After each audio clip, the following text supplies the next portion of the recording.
Welcome back to Tarot in the Round. I'm Michael. You all remember my co-host, Regirock with a Handbag. Today we'll be looking at Newton's secret fourth law of motion, which states every action has an equal and opposite. Dear God, why did I do that? What is wrong with me?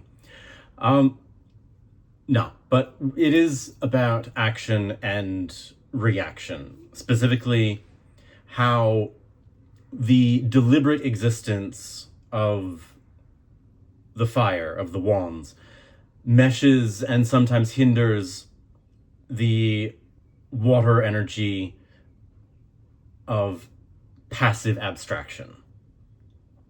And just in case this is the first one of these you're catching me on at 20 episodes, how you doing? So when I talk about deliberate versus passive and existence versus abstraction, I look at the suits and the elements that represent them as sort of four quadrants of the same graph. Yeah. On the one hand, there are passive versus active suits. These are your cups and pentacles versus your wands and swords. Basically, it's whether it is a thing that you do or a thing that you are. And then at the other sort of angle of it are the cards of existence, the suits, pentacles and wands, versus the suits of abstraction, the swords and the cups. And whereas last week it was passive existence and deliberate abstraction, your being versus your thinking, this is deliberate existence versus passive abstraction. What you do and how you're seen. And remembering backwards a few weeks, I forget exactly how many, and I've already hit record, so I'm probably not going to look it up. But I spoke about passive abstraction as partly being how one is seen in the present by other people, but also how you are seen by yourself from different points of your life. So I can look back on my childhood. That is the passive abstraction of that version of me by myself in the present. And also, I will look back on this moment. I mean, for most people, it would be a few years, but for me, it's probably going to be me 20 minutes from now overthinking everything I've just done. But again, we've hit record, so we're not backing out now.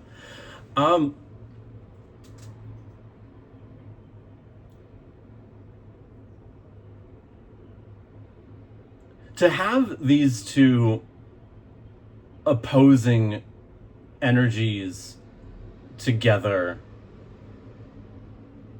can be a bit complicated to juggle. And like with a lot of the other court cards, I sort of look at it from an almost directional point of view. So if the two elements are sort of at opposite ends of each other, in the midpoint is where they would be meeting and where they would be mixing. And whether we're dealing with an upright Queen of Wands or a reversed Knight of Cups depends on which element is the influence and which element is the base. So when I talk about the Knight of Cups, knights are the fire element members of the court, and cups are the water element suit of the tarot. So in this instance, it's the fire of water. It is the deliberate existence of one's passive abstraction. It's the action of connection. For this one, it might be a little helpful to frame it in terms of if the four court cards, the knight, the page, the king, and the queen of cups, are all sitting around a table. The queen is the water element of the court. She is the matriarch. The queen of cups is that pure cups energy. It's like a distillation of all of, I want to say 10, but really it's all of the 20 lessons of the cups in its purest form. The page of cups from a few weeks back is the deliberate abstraction of passive abstraction. It's the thinking of feeling. The king is the passive existence of passive abstraction. It's the fact of one's connection and one's feelings. So that leaves the Knight of Cups.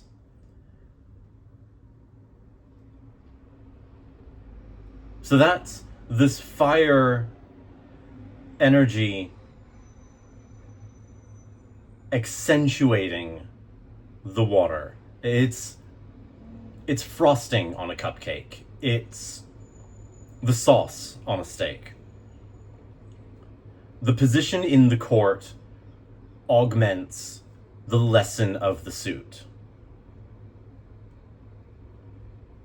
Which, in this case, the lesson of the suit is emotion, connection. How one is seen, or how one sees themselves. Themselves?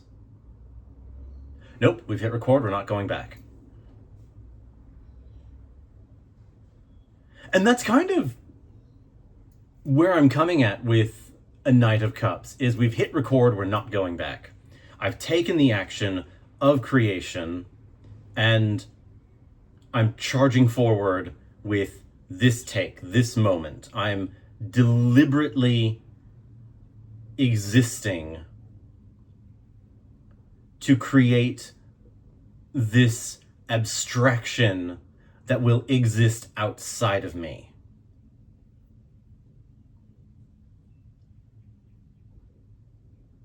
But as with a lot of what I'm looking at in the tarot, I find a good way to contextualize it is looking at the reverse of its opposite. I did that a lot with the major arcana. I've done that with all of the other court cards, and it's kind of no exception here, where a Queen of Wands reversed has that same water on fire, fire on water energy. But instead of elevating it, that energy is going in the opposite direction. It's muting it. It's allowing this idea of how I'm seen to sort of interrupt the actions that I need to take.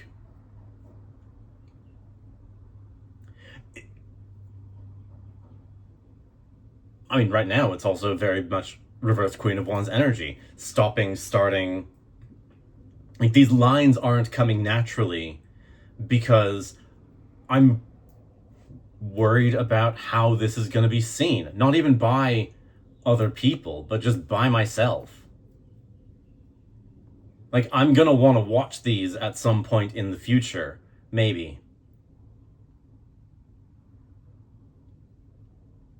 There's like a non-zero chance someone in the future is going to watch this. And am I really going to let an anxiety about that fact get in the way of doing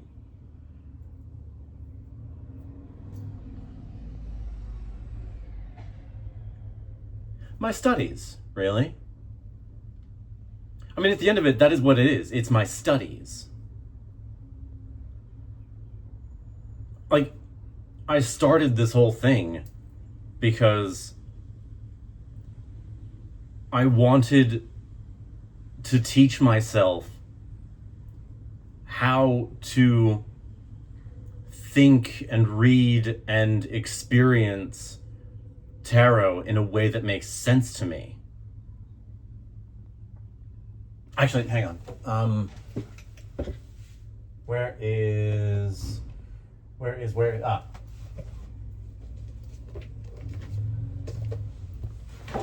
Okay, so, a year ago, I made myself a book. And this book has a page dedicated to each card in the tarot.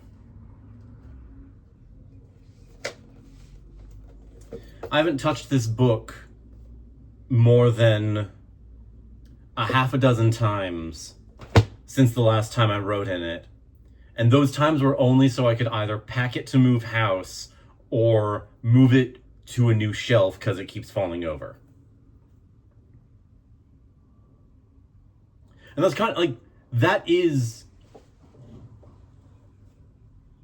the sort of point, I think, of this. This is my fire and water mismatched. This is my reversed Knight of Cups. This is my failing to finish a creation and failing to act on a connection. And that's okay. Because this wasn't the right way to connect for me. I mean, for some of you, maybe it will be.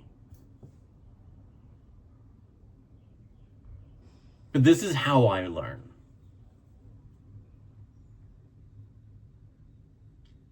Like, the reading is fine, but it just becomes so many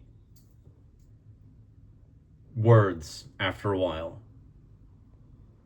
It's this action of imprinting myself on the past that I can look back on as a marker, as a breadcrumb on the trail to understanding.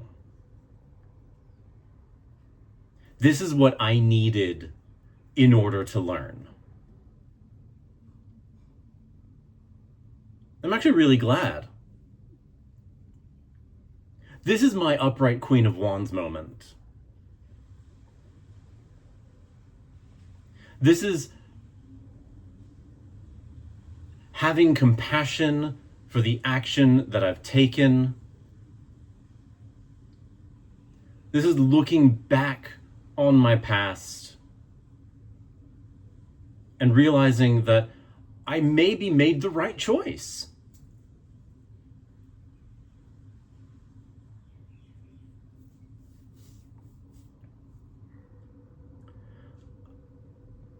I'm really glad I did. Because I feel like I know not just myself a little bit better, but I know how to ask the parts of me that I can't access what they want to do for this world, and I get to let the parts of my brain that I can't normally connect with have a voice. I get to take that action and make that connection, and you know what? It feels pretty damn good. Really hope I don't have to bleep damn, because I cannot have one video out of 20 being age restricted. It's not even a pride thing. It's just a consistency thing. having a 1 out of 20, I would get the ick in like a week. I would have to re-record this whole thing. I'm already upset because if you look back at last week's video, I put the wrong hanky behind my pentacles.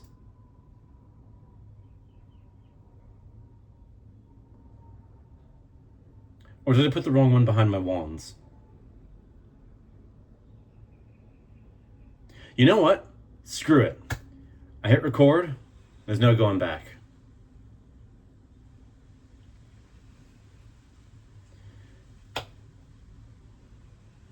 This might be the last one I have to record for a while because the next most daunting task is actually going through the remainder of the minor arcana, and I don't know how I'm going to tackle that. Like, I've got references that do them individually. I've got references that just do all the aces together. I've got references that, like, I could go through and, like, do 40 different ones, but